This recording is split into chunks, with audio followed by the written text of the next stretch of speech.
Hey there, beautiful people. How are you? Today, we're talking all about tinctures. Well, specifically, we're talking about how long do herbal tinctures keep? I get this question all the time, and so I'm going to make a video about it for you. Go ahead, push like and subscribe to this video, ring the bell so then you know when our new videos come out, and just know our videos come out every Friday. If this is our first time meeting, my name is Maria Chaudhry. I'm a midwife and an herbalist. And as a midwife, I've helped hundreds of babies be born safely at home. And as an herbalist, I created a herbal line called Birth Song Botanicals. And we make lots of tinctures and we sell them all over the world. And you can learn more about us at birthsongbotanicals.com. Okay, so I get these questions all the time because we're selling tinctures all over the world. So people, herbalists know these questions, but then people in the world, they're like, whoa, what is this tincture? What? And they're like, these are the questions I get all the time. How long do tinctures keep? How long do they last? And then they ask, do tinctures go bad? And they ask, do herbal tinctures have a shelf life? Do they expire? And do tinctures need to be refrigerated? So those are all excellent questions. I mean, a short answer is that an herbal tincture is made with alcohol. And so alcohol is an excellent preservative, so it can have a very long shelf life. Its shelf life is determined by how the tincture is made and how the tincture is stored and how the tincture is used. And I'm going to go into all of that right now. But tinctures do not need to be refrigerated. That is one of the best parts about tinctures, is that they are portable. You can stick it in your pocket, you stick it in your backpack, you can travel the world and you can do whatever you need to do, and you have your herbal medicine with you, and it's a nice concentrated amount, and it's easy to take, and it's easy to give, and it's easy to carry, right?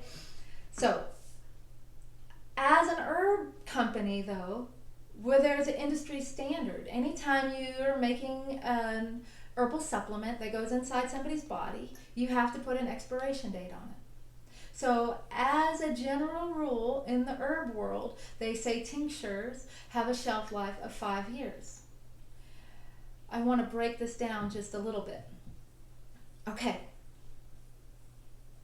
In all my videos, I want to give you the full picture, and I also want to, lack of a better word, err on the side of caution and safety. So 5 years, we can stick with that. I know for sure in my cupboard right here, I have my own private herbal collection, and I have plenty of tinctures in there that are over 5 years old, and I'll still work with those. And I'll go into the details of what a tincture looks like when it goes bad. And I've read countless herb books where there are people and herbalists, they're talking about how they had their herbs and their tinctures, and they had them tested in a lab, and after 10 years they were still good. But we're going to stick with the industry's safe standard and say 5 years. And when I say 5 years, I really am saying that for an alcohol extracted tincture. I just made another video that compares alcohol extractions to glycerin extractions to vinegar extractions, and sometimes they're all called tinctures. So an alcohol is going to have the longest shelf life. A glycerin extraction is also called a tincture sometimes, so it's a little bit confusing, but that shelf life is going to be significantly less. It's going to be about 14 months to 3 years. So there's that. And then if you were to make a vinegar extraction, like in your own home, that's going to have a shelf life of about 6 months. Okay? So I just went through the longest shelf life. So what matters on helping maintaining and preserving the efficacy and the quality of your herbs is how you store them. So we have this like really awesome program, brand ambassador program, and we're like, hey, you want to be a brand ambassador? And all these girls are like, yeah, I'll do it. And so they take these pictures and they put it on their Instagram feed, and it's really awesome. And I got this picture it was a while back, but it made me think, oh, I love this picture, and I started to share it. But then I started to like look at it from a different vantage, not just of like the beauty part, but like from the like practicality part. And she had the bottles all lined up on the windowsill, and the light was coming through really pretty, and so you could see the pretty blue cobalt color really highlighted, and then you could see the bright colored labels, and so it looked great. However, you're like, that's the worst place to put your tinctures. Do not put your tinctures in a bright sunny window. Tinctures need to be stored closed. You seal them tightly. They need to be in a dark place. They need to be in a cool, dry, temperature-controlled place. Tinctures go bad when they're wet and when the lid is not sealed and when the temperature fluctuates and when they're exposed to the light. That's how they're going to go bad.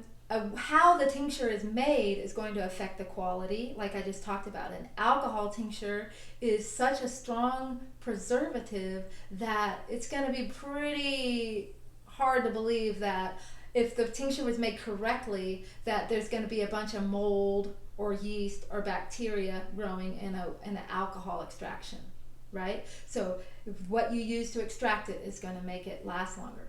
Whereas a glycerin, which is going to make a sweet, softer, more gentle herbal preparation, glycerin is syrupy and sugary, and so the chances that that bottle is not sealed, the chances of yeast or mold or bacteria growing in a sugar solution is higher, right? And then the other piece of it is how your tinctures are used. And what I mean by that is, for example, say you have a glycerite tincture and you are giving, I'll pick a better one. You have a glycerite tincture, like children's immune boost, and so everyone's got a little cold, and you're like, hey, open up, and you give a couple drops to your son, and then you give a couple drops to your daughter, and then you give a couple drops to your partner, and then you give a couple drops to yourself. Everybody's a little sick, and this is a glycerin tincture, and then you put this in the windowsill. There is a chance that this isn't going to last very long. It's going to be contaminated by bacteria.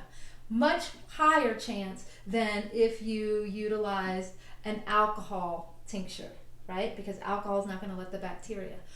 Or instead of using an alcohol tincture, you could take that same appropriate amount and you can drop it into everybody's little cup, and everybody drinks the cup, and then it's not being exposed to their mouth, and that will prolong the shelf life and the efficacy of your tincture. Okay? The other place to not store your tinctures is in the car. And so that's exactly what I do sometimes, and I do this, and I don't really want you to do it, but here's why I do it. I don't store all my tinctures in the car, obviously, but I have a couple of them in the car because my son, Sequoia, he's the reason I made all these tinctures in the first place. Everything about this whole product line came from me being pregnant with him, nursing him, or raising him. And so Sequoia is now 16, and I have him in the car. He's about to be 16, so soon he's going to have his own car. So I have a very short amount of time that I get to be with him, and I have him sequestered and kind of trapped in there. And so in order for me to give him his herbs, I have to give it to him while he's in the car before he hops out to go to soccer practice or to go wherever he's going to go, right? And so even now, like this happened just yesterday, he's like, I gotta go, I don't have time for this. And I'm like, take your herbs. And he is pulling out Children's Daily Immune, right? He's pulling out Children's Daily Immune, and he's still taking the herbs, and he knows how to count them. I have to hear him say 1, 2, 3, and then I'm saying that to say that I know that the car isn't the best place because it gets hot in the summer and it gets cold in the winter. At the same time, it's my only opportunity to give that boy his herbs, right? So you got to pick your battle. What's more important? Besides, if I give it to him enough, this won't last too long. It'll last a month or two, and so I'll have to replenish my supply.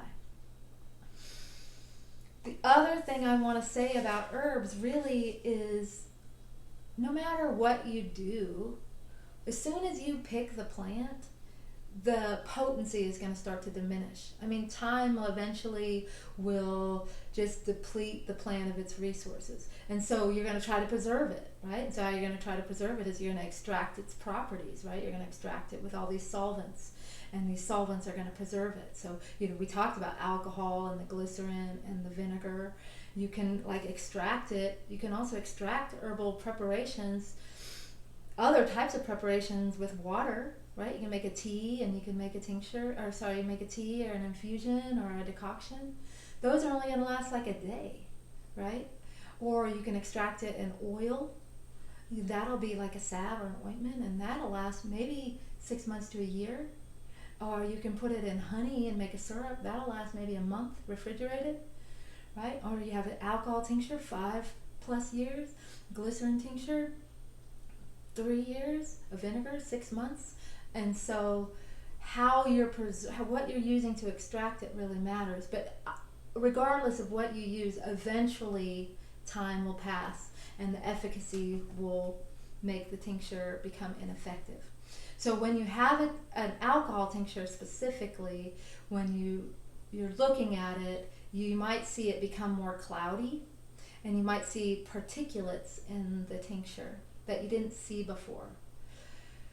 So what's happening with that is, you made your tincture. I made a whole video about how to make a tincture, but you made your tincture and you filtered it out and it was clear, meaning no particulates in it. It had a color to it, but there was no particulate.